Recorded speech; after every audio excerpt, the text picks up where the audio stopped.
ceeg El Hadj Assane Gueye salaamaaleykum El Hadj. waaleykum salaam Hadj Babacar ñu ngi lay ziar di la ñaanal nga tàggoog jàmm ak muqi meeg pon mi di ziar ñëpp ñu ànd ak RFM di rafetlooti seen ànd ak ñun di leen ñaanal jàmm yi sàkku ñaan ci ñëpp xibaar yi ak gune yu bëggoon a tukkeeti ci anam yu dëppoowul ak yoon Espagne lañ amoon yéen yegg teeri ca Ndar faf fanweer ak benn la nu fukk ak juróom-benn ya doomu Sénégal fukk ak ñeent yu Guinée juróom yu réew Gambie gendarmerie gàntal seeni pexe di député bi di député diaspora Europe du Sud Mor Kane moom rafetluwul tukkim gune yooyee gis na ni daanaka Europe ñoom ñëpp tëju jamono yi ndax pandémie gi bu sañoon état Sénégal gën a liggéey ci luy joxam xëy ndaw ñi.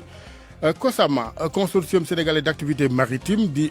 yore kon lépp lu bateau yi daw Ziguinchor Ndakaaru kii di Cheikh Tidiane Dièye bu avenir Sénégal bi nu bëgg moom da caa am ak njaaxle naatable naka noonu ci wàllu li mu njort ñu jëm ca maanaam dem ba dootuñu mën a fay payoor ya ak it la mu ñaawlu leen ni bateau yi Ziguinchor Ndakaaru dañ ko tegaat ci waax yi ci amul maintenance mu ngi sàkku ci état Sénégal mu audité càmbar kër gi leneen ci xibaar gàmmu gi ren ca Tiwaawan daan ko amalam déet ndaje am na ca démb diggante kilifa yi nga xamante ni ñooyu yoon wi ak ku tedd ki Serigne Babacar Sy Mansour dogal bi jëm ci kon na nuy doxalee ak na nuy toogee incha allah ñeel gàmmu ren gi talaata ëllëg gi la ñuy xaar lii di ndigal li ci xalifa bu tedd bi Serigne Babacar Sy Mansour ci technique bi Abdoulaye Diop.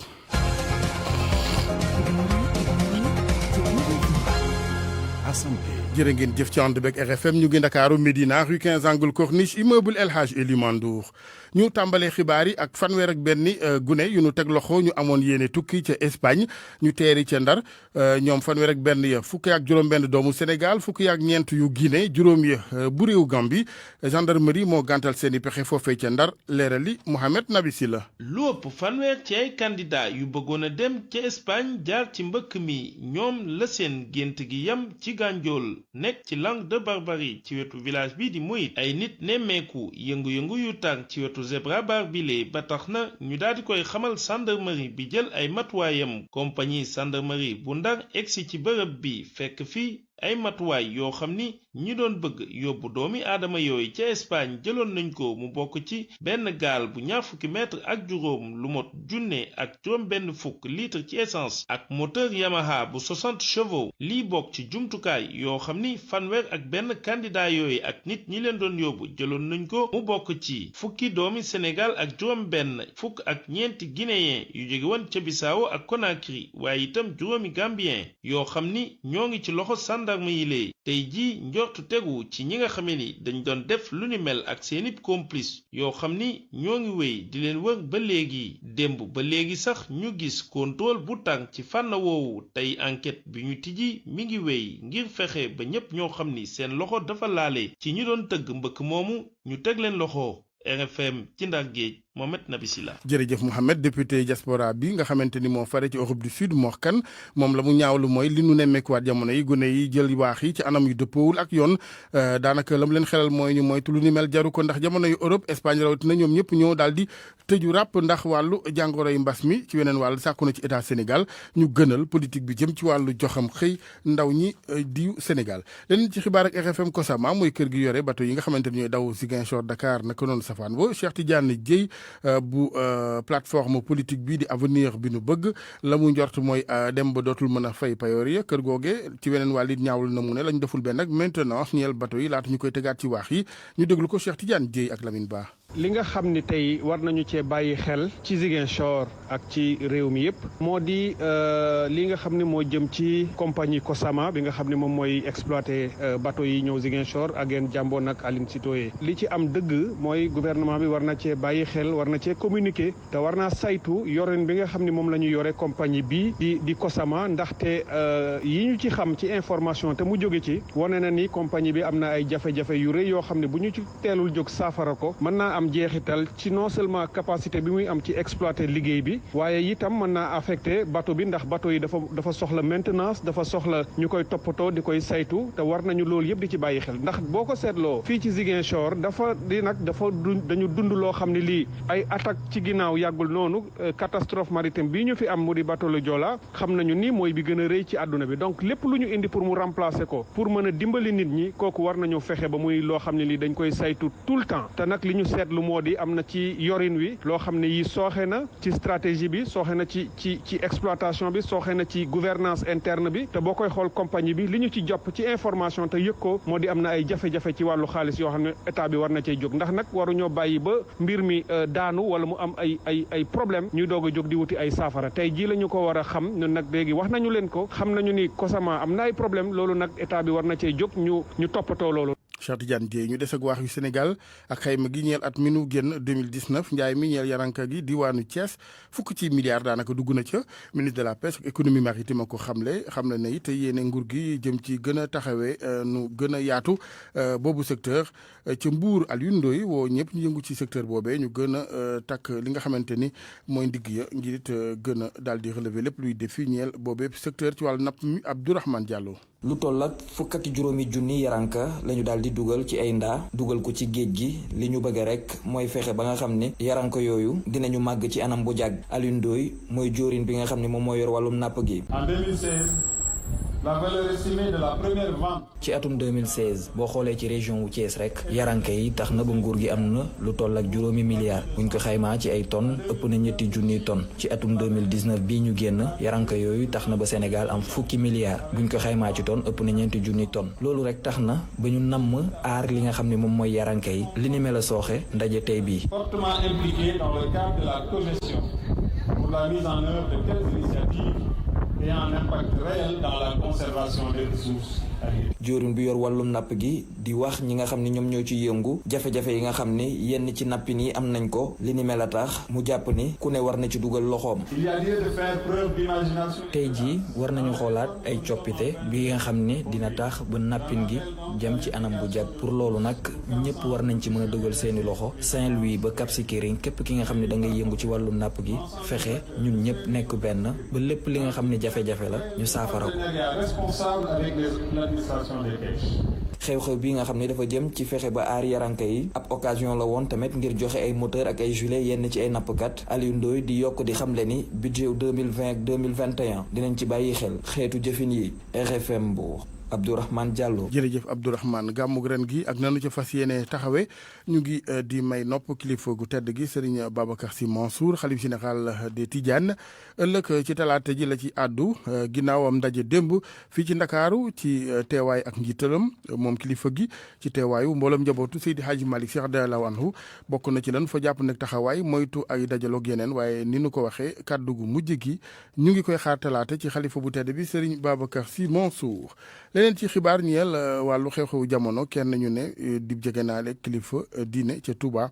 ku nu daal di teg loxo dimanche démb ji ginnaaw paatuk bakkan xeexoo moo am guddik àjjuma jàpp samedi ji nu génn diggam ak beneen ndaw bu tolloon ci ñeent fukk ci at ginnaaw si leen ko yóbbu hôpital mujj faatu ndax wàllu traumatisme yu jukkee ci dóore ak yeneen jamono yi ki nu ci topp ci moomeem tiis mu ngi ca commissariat bu Guy Mbind. ba tey ci xibaaru suba seeg RFM lu jëm ci hôpital régional bu Tambacounda ak coow la fa ñeel li nga xamante ni mooy ki gunge woon malade bi di Asietou Koita ca mu mujj ñàkk bakkanam directeur wala boo coordonnateur rado diwaan ga moom bëggul ci njiital hôpital bi mu yóbbu yëfi ci yoon ni mu ko ni diggee ab plainte la jibal moom soxna si jiite boobu hôpital régional ci antenne yu RFM waa rado Tamba ne bu nu sañoon nag mu tegaat lépp ci suuf njiit la ba dara ti nag Moussa Oumar Gueye. Non, directrice bi je pense bien que yaakaar naa ne bu amee ñu koy conseil bu baax parce que ñun en tant que en tout cas ñi nga xam ne dañuy xeex ak yelleefu doomu aadama buy porter plainte na xam ne kon en tout cas Aïssatou Koïta du wéet parce que ñun dañ koy jàppale ci combat boobu parce que combat citoyen la dund doomu aadama moo nekk en jeu te hôpital amul sens bu fekkee doomu aadama nekku fa te moom ci boppam boo gisee mu taxaw tey nekk directrice parce que patient yi ñoo tax kon war na mun a am beneen gëdd bu mu jox patient surtout que mu taxawaayu yaay place u Aïssatou Koïta en tant que yaay daam bi jaaxle na te itam amul feneen fu mu war a jooyee parce que kenn ñëwul ci hôpital jox ko explication loolu moo tax mu dem woo presse daal di wax parce que je pense que wax boobu tey sax moo indi tey xanaa évacuation bi mënoon na am bu waxul woon ñu gën na téye xale bi foofu ba ma leneen mën na ci am parce que ñu bëri fii dañuy plaindre ne sama patient kat dañ ko négligé ba mu gaañu te loolu je pense que femme elle a bien fait le fait que mu wax lii nii dafa joxe sax leçon ku amati problème hôpital waxal ci télé yi waxal ci rajo yi ñu mën la gaaw a dimbale délit de diffamation la lancé mais ñun déglu nañ audio yëpp Aïssatou Koïta lu mu wax déglu nañ ko dame bi aussi lu mu wax déglu nañ ko je pense bien que moom si boppam wane na ne déjà am na problème mu machine Aïssatou waxul leneen lu dul loolu au contraire la directrice dafa war a expliquer population yi dafa war a excuser wu s'il le faut. Je pense que institution publique la yore yorul alalu boppam. c'est-à-dire que bu gisee ñu évacuer ko ça veut dire que mënuñ koo gérer. waroon nañ ko évacuer lu gën a jiitu. kenn mënul dund te amoo oxygène. bon solution bi daal mooy dañuy lancer appel ci état du Sénégal vraiment mu gën a gëstuwaat vraiment Tambacounda parce que lii du problème bi kese. ñu leeral ko ne malade bi dañ ko mujj évacuer ñu jégalu ci njumte gi ñeel élément bi Ndofane Ndari Mousso village la bu ne ci commune bu Diagane Barka département bu Foundiougne moom nag boobu gox dafa daal di dog bu nu ko méngaleeg yeneen gox yi ci Sénégal naqare dem lool li ko waral mooy lu jëm ci wàllu yoonu bon ak it nawet bi ñëw gën a yokk mbir ya askan wa nag ñoom ne bu nu sañoon daal ak jubbanti ak saafara ci kilifa yi Aminata Goudiaby. même bu fekkee ni sax ci oto nga yéeg voyage bi day gudd loolu moo ne day Ndofane Ndari Mousso diggam ak Diagane Barka nga xam ne moom mooy chef lieu commune bi tolluwul sax ci juróomi kilomètre yoon yi kenn defu fa rang-rang te chauffeur yi nga xam ne ñoom ñoo fay jaar wala sax dawalkati moto jakarta yi faaw ñu dévier wala sax ñu ralentir balaa ñuy dugg ci ab kamb ci jamonoy nawet ji nag Ndofane Ndari Mousso mën nañu wax ni dugg fa jafe-jafe yu metti la ba tax na sax askan wa ngir ñu def seen ay soxla ni mu waree jafe-jafe yu mag la ci ñoom Mohamed Touré fa la dëkk. yoon bi moom mois de juin ba mois de novembre Ndofane amul dugg amul génn yoon yi yëpp ay def ay kamb yoo xamante ni oto du yëpp fi mën a jaar du moto yëpp fi mën a jaar ci ñaari sorties yi nga xamante ni moom la population bi di gën di utiliser dañ koy abandonné totalement. ñi nga xam ne ñoom ñoo wopp wala sax jigéen ñi nga xam ne ñoom ñoo wanaloor yoon yu bon yi ñoom ñoo ci gën a am ay jafe-jafe Adam Sarr ci village ba la dëkk te itam ab conseiller municipal la ci commune bu Diagane Barka. buñ la bindalee garab dañ lay wax ne demal Passy ñun amuñ fu ñu jaar ñun am nañ suñ case de santé amuñ garab amuñ benn sage-femme boo xam ne war na fii faj wolo gi sax accouché nañ fii si wolo gi ndax wolo gi noor bi bu ñëwoon nga gis ko ngay gën a tiit ndox mi moo tax gisoo pax yi. beneen problème boo xam ne nag askan wi yeewoo ci Ndofane Ndari Mousso am nañ ko moo di seen dëkk boobee amul courant te nee ñu looloo tax càccug jur gi bëri fa loolu Mohamed Touré. d'une manière générale Diagane Barka mu ngi nekk 23 villages 3 villages moo am courant muy Diagane Barka Diaglé Djilor ak Diagane Sengane léegi le reste 20 villages yi amuñ électrification. nee ñu nag seeni jafe-jafe ngir jot ci ndox mu neex ren ji dafa gën a yokku ndaxte inondation yi nga xam ne moom la ñu nemmeeku ci gox yu bëri dafa am ba tax mu suuloon lu tolloo ko juróomi teen yoo xam ne fa lañ daan jëlee am ndox Aminata Goudiaby Fatick RFM. jërëjëf soxna Aminata wàllu politique ak lii di parti de la vérité pour le développement bu Serigne Mouhamadou Kara Mbacké Noreyni ñoom xamle seen ak dogoo ak APR lu jëm ci élection présidentielle yi ñëw danoo bëgg jël nguur gi ñu ne ñoom waa PVD ngir daal di teg réew mi ci yoon yi war ca am nanu ca caabi jee may lu ni mel soppar ñi système bi ci conférence de presse la ñu xamle boobu dogoo seen digg ñoom PVD ak APR démb Oumar Mbow mu nga fa woon. Cette révolution est importante. bile révolution ci seeni xol lañ ko def. parti de la vérité pour le développement bu Serigne Modou Kara noppi na ngir ñëwaat ci kaw seeni politique bi ak demal boppam bi pa nag ku yeboo na nga defaru ndaxte dañoo ñëw soppi lépp loo xamante ni mooy doxalin bu ñu jàpp ne njiit yi fi nekk dañ ko jéggaane feneen Modou Lamine Sène coordinateur national parti bi. ci doxalin dafa jot aussi parce que Sénégal nit ñi dañoo aadawoo boo waxee politique mu ne socialiste la kii ne man libéral la Cheikh Amadou Kara Mbacké moom dafa jël décision créer parti politique boo xamante ne dafay inspiré dafay sukkandiku ci njàngaleem ku tedd gi pour doxale ko Sénégal élection locale élection député yi élection président de la République mu ngi suñu kanam ñaan nañu yàlla élection bu ci taxaw parti de la vérité et pour le développement da ciy bokk. taxaw tam ngir jël nguur gi élection présidentielle bi ñu dëgmal seeni slogan nag mooy na ku nekk bay waaram waaye yàlla ñëpp la fi nekkal Samba Kara Ndiaye chef cabinet spécial parti bi. Permettez-moi de lancer un appel à la jeunesse sénégalaise tout entière pour leur convier à rejoindre le général de Bamba dans sa quête de paix, dans sa quête de développement durable, dans sa quête de bonheur de tous les Sénégalais. parti bu Serigne Modou Kara jàpp na ni moom rek moo yor caabi ngir génne Sénégal ci jafe-jafe yi mu nekk Madje Johnson. xale yi tey jii ñu ngi songaat géej gi di dee il faut des solutions parti de la vérité am na solution yi. billahi ku ci woon Serigne bi ginnaaw dinañ la woon ginnaaw dina xam nañ fañ jëm. Serigne Modou Kara moom dina génn wax ci mbir mi fukki ak benneelu fan weeru novembre bi ñu dëgmal ca Kees.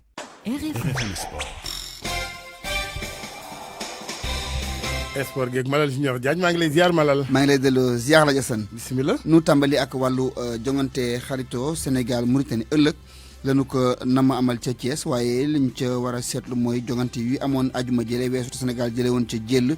doxoon digganteem ak Maroc 3-1 bëri woon na ci ay ŋaañ yu ca juddu gannaaw googee jongante Souleymane Diallo nag technicien la nekk entraîneur football nekkoon ci staff équipe gone yi nee na nag am na lu bëri lu ñu mën a jàngat ci googale jongante ngir mën a joyante taxawaayu Sénégal jëm ci jongante yi di ñëw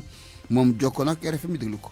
booy jàngat c'est vrai que défaite fu mu am ñu si bëree dañuy yaakaar ne défaite dafa war a ànd ak naqar mais il faut que ñu contextualiser ko ñu xam ne match bi match de préparation la donc match la boo xam ne boo xoolee accent bi duñ ko mettre trop sur résultat bi dañuy mettre accent bi sur le contenu donc bu ñu xoolee si contenu bi c'est vrai que y a des choses yoo xam ne war nañ ko xoolaat mais tamit il faut le reconnaître que effectivement am na ay choses yoo xam ne vraiment mun nañ si sukkandiku effectivement pour pouvoir aborder yeneen match yi di ñëw Sénégal aujourd'hui équipe la boo xam ne ñëpp a ngi koy xaar parce que bul fàtte ni Sénégal mooy première équipe africaine donc képp kuy jouer ak Sénégal di nga am benn jàngat boo koy def loolu moo war a tax ni ñu nit ñu mën a sukkandiku ci suñu position boobu effectivement pour wone effectivement que ñun ñooy premier en Afrique mais jàngat bi ma am comme technicien man je sais que y a des choses effectivement loo xam ne war nañ ko revoir mais effectivement am na yoo xam ne pour man war nañ ci mën a sukkandiku pour mën a am résultat yi probant dans un futur proche donc man dama dem ci fait yi ci duel yi yu ñu ñàkk ak possession bu ñu ñàkk tamit deuxième période maintenant xam naa ni bu ñu bàyyi xel trop ci parce que ñun ay jàngalekat lañu donc on dit que boo perte duel yi bëri c'est peut-être y a un engagement un excès d'engagement un état d'esprit boo xam ne war na relever à travers ces duels là peut-être entraîneurs yi gis nañ leen ni ñu doon comporté wu ñu ngi doon jël ay notes xam naa ni ils vont travailler en ce sens surtout sur la. beneen jongante bi kon ëllëg la ci bu juróomi waxtu si ngoon si jotee foofa ca Thiès Sénégal ak waa Mauritanie ñoo ca fas yéene kon laale alaaji Thiès googa. sa Thiès a ñun doomu ndari fa la ñu jëm bu soobee borom bi. incha allah jawarkal ak Cheikh Tidiane booy boo ngeen pare. parce que nit ñi duñu comprendre ngeen toog fii Dakar du reporter match bu ne Thiès te Thiès matul 70 kilomètres yu kon il faut ngeen dem Thiès. waaw baax na. foog ngeen teew fa ca stade Lat Dior. am nañ ci ndigal. péage génn dugg Lat Dior yomb na yàlla. waaw kon baax na incha allah kon bu nu xëyee nu gontu sabay borom bi ñu daal di wéy ba léegi ci wàllu jongante xaritooy démb jëm si Ligue des Nations muy xeetu jongante gu waa UEFA organisé. Croatie moo ca daan waa Suède 2-1. France Portugal dañoo témboo ndam demul ndam dikkul France mooy champion du monde en titre Portugal mooy champion d'Europe en titre Mbappé ci atum 2000 dafa doon taf ay posters yi Cristiano Ronaldo ak ka ñaan autographe démb ñoom ñaar daje nañ ci terrain jongante mu nekkoon image bu wër àdduna ci wàllu Angleterre itam jot nañoo laaleeg waa Belgique ba noppi tos ko ñeel leen ñaari bal si benn ñu waxtaanee alaaji lu ñuy dul fa faral di waxtaanee lu bëri mooy wàllu tennis terre battue Rafael Nadal bind na wayam ci loo xam ne kenn dootu ko fàtte ci àdduna ndax dafa gagné Roland Garros di tournoi bi gën a mag ca France bi mooy fukk ak ñetti benn bu mu koy daal di gagné daan ci ki nga xam ne moo di Djokovic di itam koo xam ne ku mënoon tennis la moo wane daal xarañ gu mat sëkk keneen ko wane xarañ tam ci beneen discipline bu ñu la waxtaanee lu bëri moom moo di Lewis Hamilton ci wàllu course auto yu ñu duppee Formule 1 am na démb lu toll ci juróom-ñeent fukk ak benn ndam ci googu la jongante daal di tolloo ji ak ku ñu duppee Michael Schumacher bokkoon ci ñi dàqoon dawal auto ci àdduna nekkoon doomu Allemagne kii itam di LeBron James démb gañewaat na équipe bu Miami Heat daal di jël li nga xam ne moo di NBA bi moom bii nag mooy ñeenteel bi yoon bu muy gañee boobule coupe muy coupe NBA ak ñeenti équipe yu bokkul ñu fal ko ni moom ci atum ren ji moom moo di joueur bi gën a xarañ ci wàllu basket foofu ci États-Unis NBA mooy basket bi foofu mooy basket ba foofu très bien jërëjëf Malal pour man RFM mooy rajo bi gaaw ci xibaar yu wóor RFM xibaar yu wóor te wóor ñu dalal soxna Anna Rocha ci chronique culture bi maa ngi leen di nuyu mbokk yi ñi yëngu ci wàllu aada ñu ngi ko doon xaar ay fan ngi nii dogal bi wadd na ni ki samedi ji ñu génn gouverneur bu Dakar daal dina yëkkati bépp suspension jëm ci wàllu autorisation def musique fecc mbaa wéy ci yenn bërëb yi nga xamante ne ñu ngi ci doon amal ay spectacle dañ ciy déglu réaction wu coordonnateur coalition des acteurs de la musique Daniel Gomez. waaw ñu ngi rafetlu décision bi waaye nag liggéey nañu de ñaari weer yi passé pour ñu mën a am résultat bi ci weer bi passé ci bu boori 15 septembre ministre intérieur joxoon nañu déjà autorisation mais autorisation bi àndaloon ak kayit waaw léegi comme que am nañu kayit bi ñu ko doon xaar depuis le 29 septembre waaw ñun lu ñu doon xaar mooy que salle yëpp la ñuy mën a ubbi mais comme que xamaguñu mas bi fu mu yeggagum mais comme que ñu ngi wax ne que pandémie bi daal mu ngi wàññeeku ñu ngi xam ne bu wàññeeku salle yëpp mën a ubbeekoo tëjuwaat parce que Saint-Louis ak Thiès nga xam ne foofu itam am nañu ay liggéeykat yoo xam ne ñu depuis mois de mars ndeysaan ñu ngi fii de liggéeyagu ñu ngi xaar itam seen gouverneur mën a jël benn décision jël benn arrêté centre culturel itam ubbeeguñu et am nañu ci yaakaar daal lii bu continuer di demee nu muy demee noonu di wàññeeku daal fi ak fan yi di ñëw ñëpp nañ mën a liggéey incha allah. wutali Ndar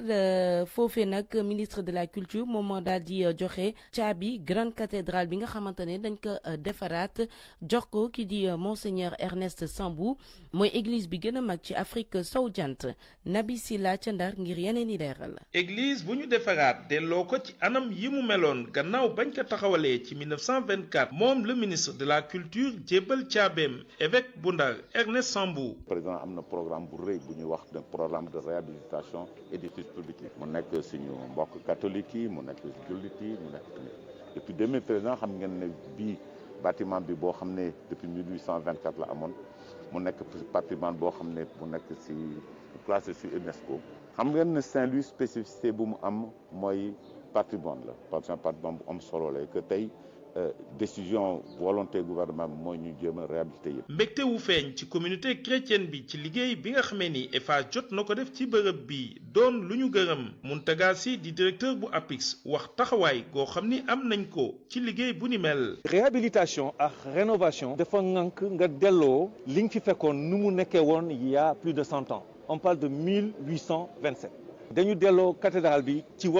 anam gi mu nekkoon avant mu méngoo aussi ci jamono bu ñu nekk tey. jéego yom solo doon lu ñu nemmeeku ngir fexe ba fulaal lépp loo xam ni aju na ci wàllub tabax yu màggat yi defar ko ci dëkk bile waaye itam fexe ba mu dëppoo ak jamono doon luy sigil dëkk bii di Ndar ñu def ko moomeelub àddina bi. di ko jaajëfal di leen jaajëfal mbokk yi ci déglu bi dig daje ëllëg incha allah. Savon Marseille Alphé seen Kenkeyri AAD Abdou Alima Diop seen savon créole ak seen cuuraay raktak bi rëy yooyu ñoo leen di may li ci yéenekaay yi. yéenekaay yeeg Mamadou Mouhamed Ndiaye. jërë ngeen jëf député Dembourou Sow mi ne woon xel xalaatul Macky Sall di bañam troisième mandat ci réew mi bu ko jaree sax ñu gàddu ngànnaay xeex ak ñi ko bëgg a xañ honorable député Dembourou Sow nee na ci l'observateur waxam joojee tey la ko gën a wax réccu ci dara ndax gisul dara lu garaaw ci wax ji lim wax ba ñu di ko mbambu ak di ko ŋawte ci réew mi l'observateur nañu moo di dañoo gis ci réseaux sociaux yi benn vidéo boo xam ne moo ca nekk di làkk ci pël naan képp ku bëgg a taxaw ngir xañ Macky Sall troisième mandat nañu gàddu ngànnaay jàmmaarloo ak moom journal bi nañu ci ñu fas yéene jàmmaarloo ak moom honorable député waa FRAPP France Dégage ci lañu bokk ndax nee nañu dañu koy porter plainte tey jii ci altine ji ne dañoo jàpp ne waxam joojee wax la ju mën a yee fitna ci réew mi Alioune Dembourou Sow ni ci yéenekaay bi mi ngi xaar ba xam ñu koy porter plainte fan lañu koy jëmee ne jàppul ne ci waxam joojee rek waras na ko mën a yóbbu ci yoon baa nga xam ne ña ko bëgg a yóbbu ci yoon dañu koy diri ngir yóbbu ko ci justice mu ne moom ab député la waxam ji du ca dellu gannaaw dana ko waxaat sax ca kanamu assemblée nationale Moustapha Diakhaté ni ci xët mu njëkk Sud Quotidien waxi député Alioune Dembourou Sow yooyee dafay wane rek ni président Macky Sall yore réew mi ndax biteel bu nekk la mu def la saañ ba di xeeñ biteel baag la ci biir journal La Tribune xëy na dugg ci biir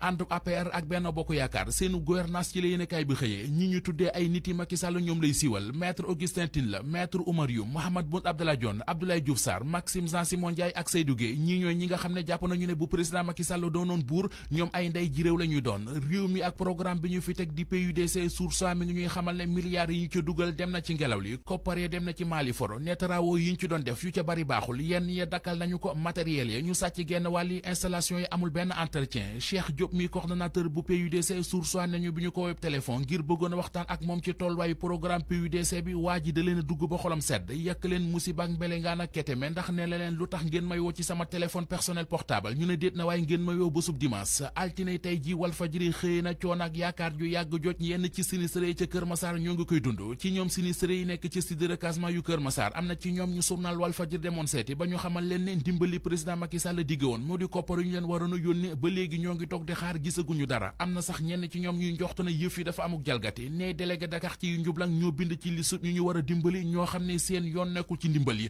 jéye ju rëy ak tiisu mag lañu Vox Populi xëy di xibaar mu di ñaari xariti benn bakkan yu faatu ci l'accident ci yoonu dox ci diggante Kees ak Mbour kenn ki journal bi ne nañu vieux la tudd ka ca des tudd Ahmed moto bi ñu yéegoon moom la benn watab 7 place fël moto ba daanu ab camion ñëw jaar ci seen kaw keroog samedi ci digg ba cëggi ci la accident bi am dañoo màggali woon jóge woon Touba doon ñibbi si Ndakaaru Tiwaawoon ndax gàmmu dina fa am ren l'Observateur nañu suba ci talaata ji ci lañ ciy xam lu leer ginnaaw déclaration bi war a bàyyeekoo ci xalifa général des Tidianes di Serigne Babacar Sy Mansour Les Échos nañu suba ci la xalifa bi war a wax waaye for nañuy xibaar bu tukkee ci réunion bi ñu doon amal démb ci wàll wi di xam le ne ndigal li ci xalifa bi jël moo di kenn ku nekk na gàmmoo këram kër bu dakkul jur kër baa ker yéenekaay yu bari ñu xëyandul xëy nañu xibaar raaye bi ñu takkal artiste bii di Youssou Ndour Soleil national nañu suñu Youssou Ndour national bokk na ci académie royale bu Suède l'Observateur La Tribune ak Libération xëy xibaar bi Youssou Ndour dégg na académicien Le Quotidien nañu ginnaaw Léopold Sédar Senghor ca Paris Ousmane Sow ca Paris Youssou Ndour mooy ñetteelu doomu Sénégal bi doon ab académicien.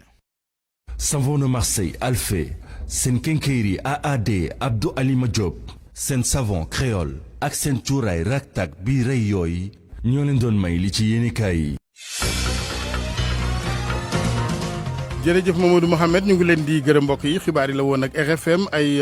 ndaw yu doon tukki ci anam yu dëppoowul ak yoon ñu daal di leen gàntal seen pexe yooyu ca Ndar Espagne lañ amoon yéene teeri fanweer ak benn fukki ak juróom-benn di doomu Sénégal fukki ak ñeent yu Guinée juróom yeneen yi doomu Gambie gendarmerie moo gàntal seen pexe dem foofe ca Espagne député bi di bu diaspora bi nag Morkan fare ci Europe du Sud moom bu sañoon gu nay tegaat ci suuf yéene yooyu jëm ci bitim réew ndax mu ne jamono yi réew ya foofe tugal yëpp tëju kàpp ndax lii di mbas mi woo na état Sénégal mu gën a góorgóorlu ci njoxam xëy ndaw ñi ci wàllu xibaar bokk na ci li nga xamante nit mooy lu ñuy xaar ëllëg gàmmu gi dina amam déet sekkee nag njaween ni Ablaye xam naa ñoom ku ci moywul fële la ñuy xaaraani jey cere ca Medina Baye incha allah xalifa bu tedd bi Serigne Babacar Sy Mansour ëllëg ci talaata ji lay àddu ci gàmmuk Tiwaawan gi nañ ko amalam déet ci technique bi Abdoulaye